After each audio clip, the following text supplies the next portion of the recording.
Assalamualaikum everyone. This is again your registered social worker, Maika Disayan Yasin. So ngayon, pag-uusapan naman natin yung stages of group development. So, kanino nga ba yung stages of group development? So, dito muna tayo na part sa pinaka-taas. Okay, yung stages of group development, kasali yan siya sa group work. Okay? Kibale yung series natin for today, 99 days before the board exam, for group work muna ito. So pinakauna sa lahat, stages of development kay Bruce W. Tuckman, 1965. So tandaan nyo, kapag narinig nyo yung stages of development, diretso na Bruce W. Tuckman. Okay? Stages of group development pala, sorry. Yung category niya is itong forming, storming, norming, performing, adjourning in social work. So, the stages of group development was proposed by Bruce W. Tuckman in 1965. Ine-explain daw niya kung paano yung grupo nagpa-progress over time or kalaunan from the beginning nung umpisa pa lang hanggang sa patapos na sila as they work toward their shared goals. Kapag daw, i-work out nila yung mga, sinabi nating shared goals, yung mga goals nilang lahat. Okay? Dito tayo muna sa number 1, forming. Pinakauna, forming talaga. Keyword, form. Getting acquainted. So, ano yung nangyayari dito? Members meet for the first time. So, dito daw sa forming, pinakaunang-una sa lahat, ngayon pa lang magmi-meet yung mga member. Ngayon pa lang nila makikita yung isa't isa. Okay? And then, pangalawa naman, feel uncertain and cautious. Kasi 'di ba, kapag first time mo lang nakita yung tao, malamang hindi ka pa sanay, hindi mo pa siya kilala, hindi ka pa masyadong comfortable. So, masyado kang hindi ka pa sure kung tama ba tong pinasukan ko or tama ba tong ginagawa ko or cautious ka masyado sa mga pinagsasabi mo. Cautious is yung parang nag-iingat ka. Hindi ka basta-basta nakikipaghalubilo, hindi ka basta-basta nagtotalk kasi for you, hindi mo pa naman sila kilala, hindi mo pa sila close. So, parang distant ka pa. Okay? Ito naman sa depend on the leader for direction. So, nakadepende daw kayo sa leader para kung ano yung sasabihin niya, yun yung masusunod. Kasi masyado ka pang dependent dito. Ang minimin natin dito na leader is yung nagli-lead sa inyo kapag may ginagawa kayong group session. Okay? Ano naman daw ang role ng social worker sa forming? So, ang role ng social worker is welcome members and create a safe environment. Siyempre, as a social worker, ikaw talaga yung magkakaroon ng initiative na i-welcome yung mga member, na ipa-feel sa kanila na belong sila, na tama yung pinuntahan nila, na safe sila. Kasi kapag hindi sila safe, usually, aalis din sila. Or kung hindi man sila umalis sa pinaka-first na mag-meet yung mga group, hindi na yan sila babalik bukas. Kasi feel nila, hindi sila belong or parang ayaw nila yung vibe ng atmosphere. So, parang ganun. Okay? Number 2 is explain the purpose, goal, and the rules of the group. Siyempre, yung social worker din ang mag-e-explain kung ano ba yung purpose. Ano ba yung pinunta nyo dito? Bakit kayo nandito? Ano yung goal? Ano ba yung gusto nyong ma-achieve? Ano yung gusto nyong makuha pagkatapos ng mga session natin or kibali dito sa grupo natin? At saka ano din yung mga rules ng grupo. Kasi kailangan may rules tayo. Kasi kapag walang rules, anong nangyayari kapag walang rules? Diba usually, parang wala na tayong patutunguhan, walang direction. Kung may direction man, paiba-iba. So, hindi na yun pag-group. Kasi kapag yung group, dapat isa lang yung patutunguhan niya. Kung may iba mang patutunguhan yung goal, at least lahat ng grupo sasang-ayon and then lahat ng grupo is applicable din sa kanila yung changes. So, dito naman tayo sa help members feel comfortable and included. Yan din yung sinabi ko na yung social worker din talaga kailangan nafe-feel ng mga client natin or nafe-feel ng isang grupo na included sila. Kasi kapag hindi sila included, kahit naman sinong tao, kapag feel mo hindi ka belong, kapag feel mo parang mali ang napuntahan ko, aalis at aalis ka talaga. Kung hindi ka man aalis, hindi ka na babalik dun. Okay? Dito naman tayo sa goal. Ano ba yung goal ng forming? Ang goal niya is to build trust and orientation. So, di ba kibale kapag magpo-form pa lang daw kayo, syempre hindi niyo pa kilala yung isa't isa. So, you're building rapport. You're building the trust of everyone, especially the groups. And also, the social worker has a lot of And also the social worker has a lot to do about it. Kasi yung mga grupo na yan or yung mga tao na yan, hindi pa yan sila masyadong makikipaghalubilo sa isa't isa. So nandun ka para makabuild sila ng rapport, nandun ka para maintindihan nila yung goal, at saka nandun ka para na din ma-orient sila kung ano ba talaga yung ipinunta nila doon, at saka kung ano yung maitutulong mo, at saka maitutulong din ng grupo kapag nabuo talaga sila. Okay? So dito naman tayo sa number 2, storming, handling conflicts. So, keyword, storm. Okay?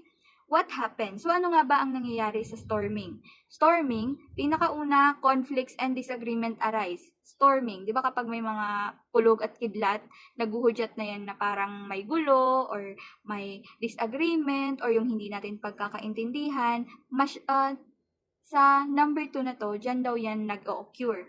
And then, member, test rules and authority. Kasi may mga iba talagang member na, sige nga, try ko nga kung palalabasin ako ni ganito kung ganito yung gagawin ko. Parang yung mga bata, for example, kayo ng mga bata, naka-come up kayo ng group ng mga bata. And usually, matitigas yung ulo niyan, di ba? And ito try nila, di ba, pag sinabi mo, yung rules, bawal lumabas. Kasi kapag lumabas ka, alis kita dito, hindi na kita pababalikin. And then yung bata sabi niya, sige daw be, try ko nga kung hindi ako papasukin ulit ni teacher. So parang ganun, dito daw yung nag-a-arise dito sa storming.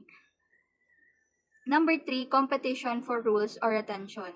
Hindi natin may iwasan yung mga conflict na ganyan na yung minsan sa atin, bida-bida, yung iba naman ayaw talaga makipag-cooperate, or yung iba naman, gustong-gusto nila yung nasa attention talaga sila ng whole group, tas yung iba ayaw nila. So, dyan na yan siya mapoportray. Dyan yun na yan makikita sa storming.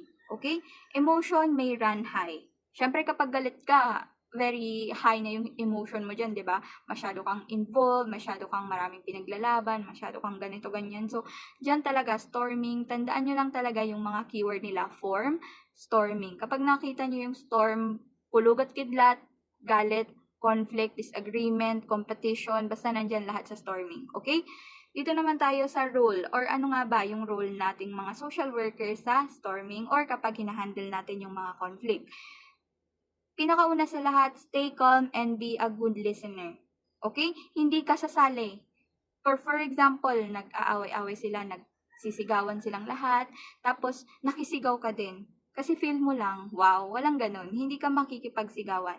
Kalma ka lang, and then makikinig ka, papakinggan mo yung both side. Hindi ka pwedeng maging bias, kasi kapag naging bias ka, hindi ka na nun social worker. Kasi walang bias na social worker. Dapat neutral lang tayo. Minsan nga kahit yung mga sinasabi nilang murderer, diba, tsaka victim, and then biglang na-handle mo yung murderer, hindi mo naman pwedeng sabihin sa kanya, mamamatay tao ka talaga. Kailangan neutral ka pa rin kasi client mo pa din siya. So, kibale, ganun din sa mga group. Okay? Hindi pwede na since nanuntok yung isa and then yung isa victim siya yung sinuntok. Sasabihin mo na dun sa nanuntok na, ay, ikaw kasi talaga yung may kasalanan, bakit mo kasi sinuntok? And then hindi mo pinakinggan na yung reason pala kaya niya sinuntok yung isa kasi ang dami niyang sinabing masasama doon sa family niya, and then na-trigger yung trauma or yung galit ng batang isa. So, kibale, hindi mo na yun napapakinggan. And worst part is, baka iba pa yung kalabasan niya, and then mas hindi maayos yung grupo kapag hindi ka naging kalmado at hindi ka marunong makinig na social worker. Okay? Dito naman tayo sa help members express feelings respectfully. So, tinutulungan din daw natin yung mga member na ma-express or masabi or mapalabas nila yung mga feelings nila respectfully. Like, hindi mo yung sasabihin mo na may nakita kang umiiyak doon sa group, then sasabihin mo, okay, ikaw ma'am, tayo ka ma'am, bakit ka umiiyak pala? Bakit ba ganyan ka? Bakit hindi ka na lang ganito? Dito ka na lang kasi, or okay ka pa ba? Pwede ka namang umuwi. Parang ganun. Hindi na yun respectful. And pangit ng ganun kasi imbis na dun yung safe space nila, sila yung nakikihingi ng tulong sa'yo, tapos biglang ang sama ng ugali mo. So, hindi pwede po yung ganun. Clarify rules and expectations. So, kailangan din kinaklarify mo kung ano ba talaga yung rules or ano nga ba yung mga regulation or expectation ng bawat isa para hindi tayo nagkakaroon ng conflict. Kapag kasi dito, for example, competition for rules and attention, kailangan alam mo na kung ano nga ba yung mga rule ng bawat isa doon sa grupo. Kasi minsan talaga may ibang bida-bida, and then yung bida-bida, hindi siya pwede na siya lang yung nagsasalita. Kasi Tay, ano bang point ng group na yun kung yung isa lang pala siya na yung lahat, siya na yung lahat. And then yung ibang kagrupo parang mga ano na lang, alipuras niya. Hindi yun pwede. So kailangan talaga makaklarify mo kung ano yung rules ng group at saka yung expectation mo at saka expectation din nila sa'yo as a worker. Okay? Eto last is assist in managing conflict constructively. So, kapag kasi nagkakaroon ng conflict, hindi talaga pwede na makisawsaw in a bad way ang social worker. Makikisawsaw ang social worker para ayusin yung conflict, hindi para mas paapuyin yung nagbabagang galit ng bawat isa. Okay? So, kailangan constructively, kailangan alam mo kung paano sila i-handle, kailangan alam mo kung paano sila kakausapin in a way na hindi mo matatrigger yung galit niya at hindi din ma-victimize yung isang member. Okay? Goal natin is to resolve conflict and build understanding. So, understandable naman yan. Tayo yung nagre-resolve ng mga away nila at saka nagbe-build din tayo ng understanding para nagkakaintindihan yung isang grupo or yung mga grupo na nabuo na. Okay? So, number 3, norming. So, ano ba yung norming? Keyword ng norming, norm. Building cooperation. So, ano nga ba yung building cooperation? Anong nangyayari sa norming? Members accept differences. So, since nga walang dalawang tao ang magkapareho, dito sa norming, ina-accept na ng mga member na magkakaiba talaga sila. And magandang sign yun. Kasi, alam na nila kung ano yung part nila doon sa group, alam na nila kung ano yung role nila, kung ano yung kailangan nilang i-contribute at kung ano yung maiko-contribute pa nila at saka kung ano din yung kakayahan ng ibang tao sa kakayahan nila. So, yun yung kagandahan kapag nasa norming na kasi nga i-accept na nila or tatanggapin na nila na magkakaiba-iba talaga sila. Okay? Pangalawa is agree on norms and group rules. So dito, nag-a-agree na sila. So since nga nung last, nag-aaway-away pa sila, 'di ba, sa storming kasi hindi sila masyadong nagkakaintindihan. Dito sa norming, nag-agree na sila, pumayag na sila sa mga norms, sa mga group rules kasi tanggap na nga nila yung differences nila at saka tanggap na din nila yung mga rules or mga roles na naka-assign sa kanila. So dito din cooperation and trust develop. 'Di ba maganda na dito sa norming, parang more on positive na tayo na neutral na side kasi nagde-develop na yung tiwala nila sa isa't isa at saka nagko-cooperate na din sila. Dito naman last is roles and responsibilities become clear. So ayan, nagiging clear na sa kanila kung ano ba yung tungkulin ng isa, ano yung responsibilities na kailangan nilang gampanan dito sa group, at saka ano din ang pagkakaiba-iba nila. So nagiging clear na talaga dito sa mga grupo na ito yung teamwork na gagawin nila, yung cooperation na mangyayari sa grupo. So ano naman ang rule natin na social worker sa norming? So pinakauna, encourage participation and teamwork. So even though alam na nila yung rules and responsibilities nila, hindi din natin may iwasan talaga na magkaroon ulit ng conflict, 'di ba? So nandyan tayo as a social worker para i-encourage na mag-participate sila at saka mas buo or mas mapatatag pa nila yung teamwork na nangyayari sa kanila. So, pangalawa din, reinforce positive behavior. So, reinforce. So, parang gagawan mo ng paraan na mas dumami or mas ma-enhance or mas ganahan pa silang gumawa ng magagandang behavior, magagandang outcome planning, in a way na yung social worker is parang nagbo-brought siya ng positivity to them to continue what they do na alam nilang makakatulong doon sa grupo. Okay? Dito naman, help the group set norms and goals. So, since norming na nga, tinutulungan din natin sila as a social worker na mag-set ng mga norms at saka goals nila. Tinutulungan hindi tayo yung gagawa, hindi tayo yung sasabi na ito yung goal nyo, ito yung gagawin nyo, ito yung norms nyo, hindi po. Nandun lang tayo as a social worker to guide them. Tinutulungan talaga natin silang mag-set ng kanilang norms at saka goals. Okay? Dito naman tayo sa support decision making. So, since nga nandoon tayo na social worker, ano nga ulit yung principle natin? Principle of self-determination. So, sinusuportahan natin silang magdesisyon ng kanilang sariling desisyon. Hindi dahil sinadjust natin, hindi dahil nagsabi tayo na ito yung gawin nila, but then again, na-realize nila yon on their own. Nandun lang tayo para suportahan yung decision making nila at kung may medyo conflict na makikita tayo, pwede naman nating sabihin sa kanila pero it's their part na din kung tatanggapin ba nila yung sinabi mo or not. Pero depende na din yun kasi kapag na-explain mo sa kanila yung reason kung bakit mo yun nasabi at kung bakit ganun yung mas better na gawin compare doon sa naisip nila, is baka pwede pa na magawa ng paraan. Pero hindi po talaga tayo yung nagdedesisyon. Okay? Goal natin dyan is to establish norm and strengthen unity. So, sinestablish na nga natin yung norm at saka sinestrengthen or mas pinapahigpit pa natin yung pagkakaisa ng mga grupo or ng grupo. Okay? Number 4 naman, performing, working effectively. So kung mapapansin nyo dito, para siyang forming is negative. And then dito sa storming, negative, negative. And then dito positive. Kung mapapansin nyo sa performing, positive, positive na siya. Kasi working effective na sila. So, ano nga ba yung keyword niya? Ang keyword ng performing is perform. Nagpa-perform na sila. So, ano nga ba daw ang nangyayari dito sa performing? Number 1 is the group works well together. So, yung grupo daw, nag-work na sila together or gumagawa na sila ng kanilang mga gawain together na. Like, sila na may teamwork na talaga, nagpa-perform na talaga, ginaganahan na silang gumawa kapag magkakasama sila. So, ganun. Members are productive and focused kasi nga, nagpo-perform na sila, kaya productive na sila. Ano yung productive pala? Yung productive, yung kahit na hindi mo sila sabihan na gagawin nila, gagawin pa din nila kasi alam nilang magbe-benefit sila doon at focus na din sila doon sa ginagawa nila kasi alam nga nila na yung ginagawa nila is for them. Okay? For the group and also for them. Yung benefit. Sige. Problems are solved creatively kasi may teamwork na sila, so sila na mismo. Kaya na nilang iresolba yung problema nila on their own. Kaya yun din ang kagandahan ng nagpa-perform na. So, high trust and mutual support. So, di ba dito may trust na silang nabuo here and unity. And dito naman high trust na, kibali mas mataas na doon and may mutual support na talagang nangyayari. So, ano ba ang role natin na social worker dito? Role natin is mag-facilitate and i-support yung group process. So, since nga very cooperative na sila, may mutual support na sila, magpa-facilitate lang tayo at saka susuportahan natin yung group process. Number 2 naman, encourage problem solving and leadership among members. So, see, ang ginagawa lang talaga natin dito, support, encourage, kasi nga, very creative na sila and productive na yung grupo. Ito din, monitor progress towards goal.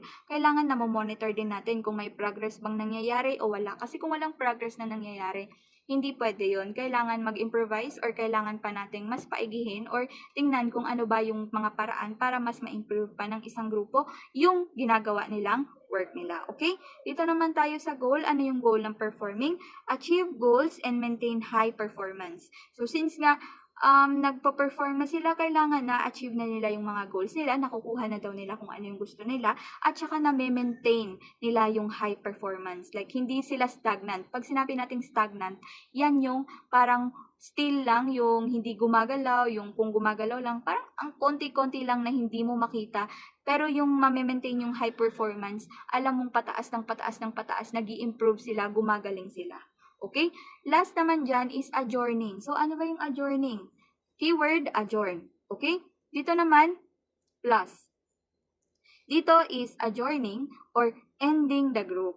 So, hindi naman lahat ng pagsasama is wala ng katapusan, di ba? So, for me, I'm not really fond of the quote na forever, ganyan. Kasi wala naman talagang forever, especially on the group. Kasi may mga times talaga na kailangan mong mag-terminate, mag-adjourn kapag hindi na nag-work yung group or kapag na-achieve na ng group yung goal nila. So, dalawa lang yun, both negative and positive. So, maganda dito is mag-e-end sila on a good way, na positive talaga kasi na-achieve na nila yung goal nila. So, anong nangyayari dito sa kapag ini-end na ng group yung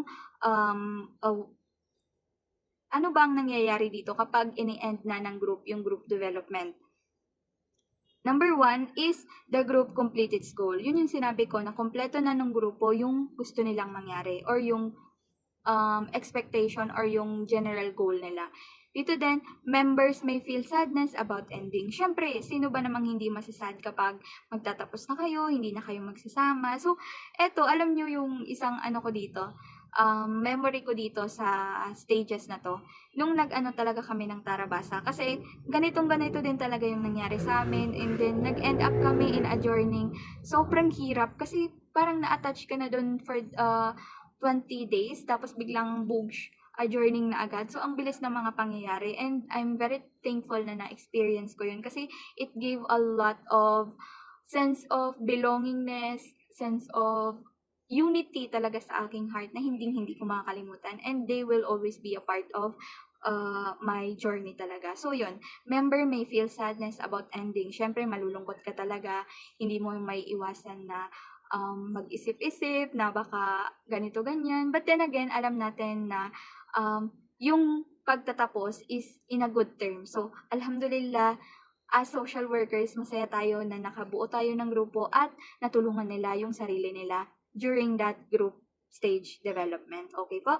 Dito tayo sa time to reflection and closure. Ito yung mahirap dito, Day. Yung mag-closure ka na talaga. Ang hirap bumuo ng closure lalo na kapag naging maganda yung daloy ng grupo. Pero okay lang, mas hindi mahirap gumawa ng closure kapag alam mo yun, hindi na nag-fluctuate yung group, hindi nag-work, ganyan.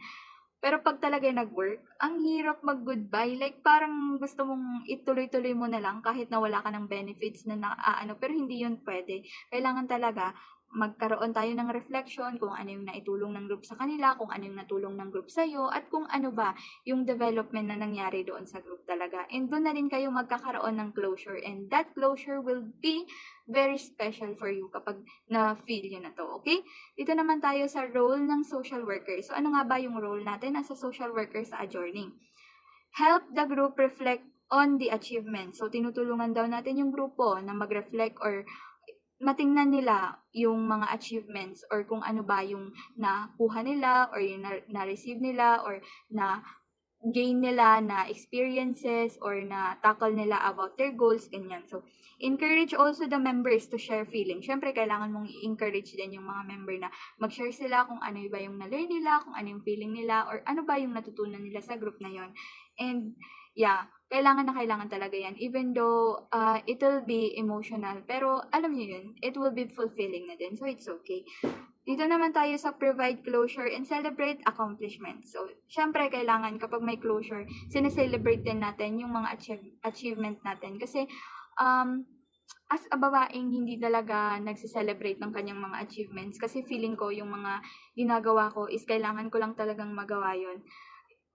Para na din to sa akin na kailangan talaga sineselebrate yung mga milestone. So, isa din to sa part ng mga group na kailangan sineselebrate mo din. Nung kami sa Tarabasa talaga, nagkaroon kami ng year-end. Nagkaroon kami ng party after that, and then we gave each other a hug and we said goodbye in a good terms. And yeah, it's so fulfilling talaga on my part. So, anong goal ng adjourning? Ang goal niya is end the group positively and support future application. Kasi hindi naman porket mag-end na yung group is sa stop na lahat. Hindi din. Support future application. Kasi kung may maitutulong pa po tayo sa grupo, kung may mga opportunities pa for them, hindi yun pwedeng mag-stop just because tapos na or na-adjourn na. Kailangan tuloy-tuloy pa rin yun. May mga follow-ups pa din, ganito, ganyan. Kasi kakailangan ka din nila kasi hindi naman porket natapos na yung group, tapos na din yung problema. Okay? So, dito naman tayo sa baba. Dito tayo, application in social work. So, social worker use these stages in various settings such as support group. So, ginagamit daw itong stages of group development ng mga social workers sa mga support group, sa mga casework group, sa community group, organizational team. Kasi kapag na-understand mo daw yung gantong stages, matutulungan kanyang dito, planning appropriate intervention at each stage, natutulungan kanyang magplano ng tamang intervention or mga gagawin para na din sa implementation na gagawin nyo.